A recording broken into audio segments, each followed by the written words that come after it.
তো hello guys, আবার এসে বল আমার তাজার ভিডিও নেই। তো আমার ইদানিং খুব রোস্ট খেতে ইচ্ছে করছে। তো এই যে আজকে ভাবলাম রোস্টটা বানিয়ে ফেলবো। এই যে দেখুন, আমি এখানে কিছু মুরগির মাংসের সলিড পিস নিয়ে নিয়েছি। তারপর এটা ম্যারিনেট করার জন্য দিব আমি আদা, তারপরে রসুন, তারপর এখানে দিয়ে নেব স্বাদ মতো লবণ। তারপর এখানে আমি দিয়ে নেব হলু মরিচের গুঁড়ো। অনেক আপনারা এটা আপনাদের স্বাদ মতো দিয়ে নেবেন। তারপর এখানে দিয়ে দেবো লেবুর রস। তারপর এটা আমি ভালোভাবে মাখাবো যাতে মাংসটা অনেক বেশি সফট আর জুসি হয়। আপনারা যদি এভাবে না মাখান তাহলে কিন্তু একটুও ভালো হবে না। এই দেখুন, দেখতে কালারটা কত বেশি জোস আসছে। তারপর আমি এভাবে রেখে দেবো 20 মিনিট। এই যে 20 মিনিট পর এখন আমি এগুলো গিয়ে তেলে ভাজবো। এই যে আমি এভাবে একটা একটা করে দিয়ে নিব। এই যে আপনারা দেখুন, সবগুলোই আমি এভাবে একটা একটা করে দিয়ে নেব। এই যে তারপর এসব আমি খুঁটায় খুঁটায় খুঁটায় খুঁটায় খুঁটায় খুঁটায় লেড়ে নেবেন। এই যে আমার এই রোস্ট ভাজা হয়ে গেছে। এটা কিন্তু বাদামি করতে হবে, না হলে কিন্তু ভালো হবে না। তারপর আমি এগুলো প্লেটে তুলে নেব। দেখতে পাচ্ছেন রোস্টগুলো কত সুন্দর হয়েছে এখানে। তারপর আমি এখানে মাংসের পিসগুলো একে একে সবগুলো তুলে নেব। এই যে দেখুন, আর ফাইনাল লুক। তারপরে যে দ্বিতীয় স্টেপে যে আছে, তো এটা আমি এখানে সুন্দর মতনে ভাজ ভাজ করে দিয়ে নেব। এই দেখতেই পাচ্ছেন, যেভাবে প্রথম স্টেপে দেখালাম সেম টু সেম এভাবেই দ্বিতীয় স্টেপেও ভেজে নেবেন, একদম কড়া করে। এখন আমার এগুলো ভাজা শেষ, দেখতেই পাচ্ছেন ওগুলোর মতো সেম টু সেম হয়েছে। এখন আমি একটা একটা করে তুলে নেব।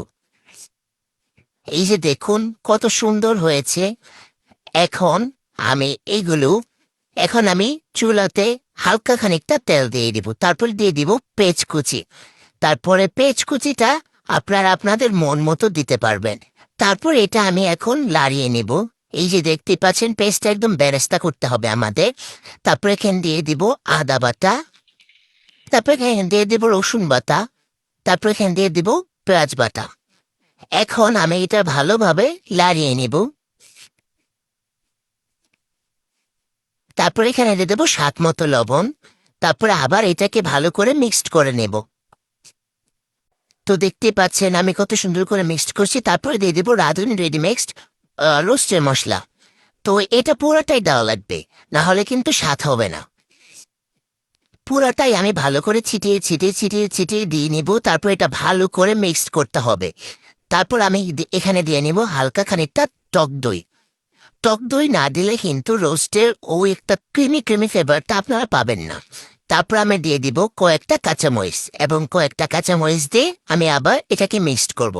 তো এই যে এখন আমি এই রোস্টের পিসগুলো দিয়ে দিব, আগে থেকে যে ভেজে রেখেছিলাম ওইগুলো। তারপর এগুলো দিয়ে ভালো করে একদম লাড়িয়ে নেব যাতে মশলাগুলো মুরগির ভিতরে ভালো করে ঢুকে। তারপর এখানে আমি দিয়ে দিব পানি, এবং পানি দেওয়া হয়ে গেলে আমি আবার লাড়িয়ে ঢাকনা দিয়ে 30 মিনিটের জন্য ঢেকে রেখে দিব। এই তো 30 মিনিট পর দেখুন খানিকটা এমন হয়েছে, কত সুন্দর ক্রিমি ক্রিমি হয়েছে, আপনারা তো এখানে দেখতেই পাচ্ছেন। তো এই যে আমার ফাইনাল লুক কত বেশি সুন্দর হয়েছে। আর এটা চাইলে আপনারা পোলাও দিয়ে খেতে পারবেন। আমি এখানে নিয়েছি পোলাও। পোলাও দিয়ে খেলে রোস্টের স্বাদটা আরো বেশি বাড়ে। তো দেখুন কত সুন্দর ক্রিমি হয়েছে। এটা অনেক বেশি টেস্টি, ইয়াম্মি এবং মজা হয়েছে।